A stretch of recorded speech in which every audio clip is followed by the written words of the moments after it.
Bonjour tout le monde! J'espère que vous allez bien. Aujourd'hui, on va parler de quoi?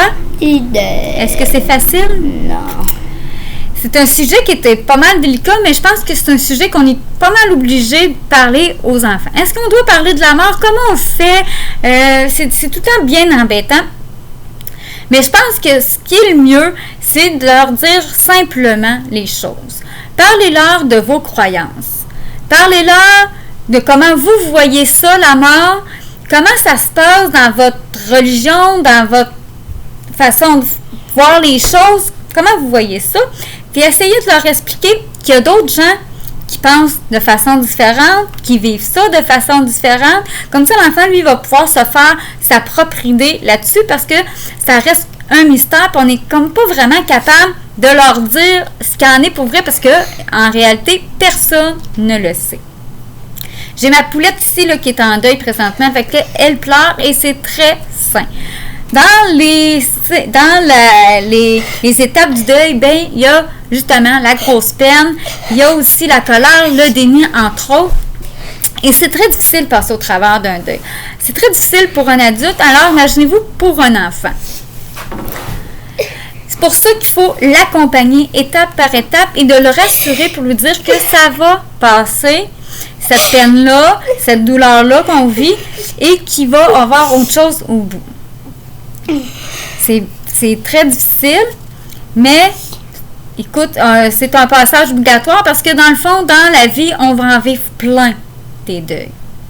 Puis un deuil, c'est pas seulement avec la mort, c'est souvent en lien avec la mort, mais des fois, ça peut être avec une séparation. Séparation d'un conjoint, des fois, on a un deuil à faire.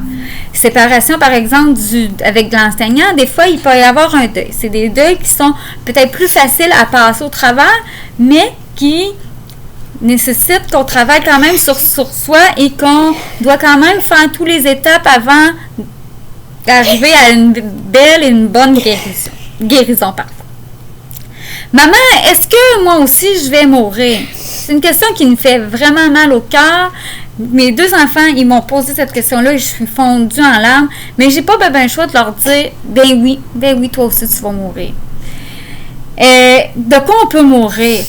Ben là, on n'est pas obligé de parler des affaires hard là, comme le suicide, mais on peut leur dire qu'on peut mourir parce qu'on est vieux, on peut mourir parce qu'on est qu'on a une maladie ou un accident. Tu sais, on peut y aller simplement comme ça. Le cancer aussi. Ça, c'est une maladie. Effectivement, c'est une maladie qui est très mortelle.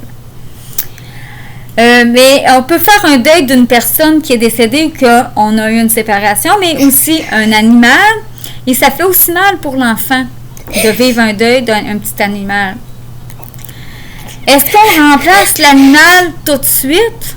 Moi, je vous dirais qu'on doit attendre que l'enfant fasse bien son deuil. Une fois qu'il est bien guéri, que là, on peut remplacer l'animal. Moi, ça, c'est mon point de vue.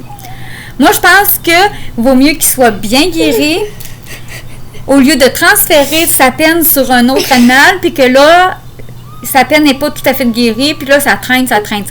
On guérit, et ensuite, on rachète un autre animal si nécessaire. Peut-être que ça sera plus nécessaire.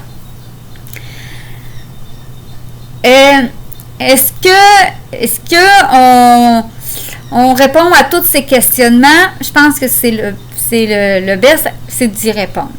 Est-ce que il y a quelque chose de l'autre côté, après la mort? Comme je vous disais tantôt, on est mieux d'y aller avec vos croyances.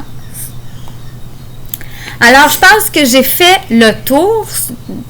J'espère que vous avez apprécié ma vidéo. N'hésitez pas à liker, commenter, partager et surtout, abonnez-vous. Ciao!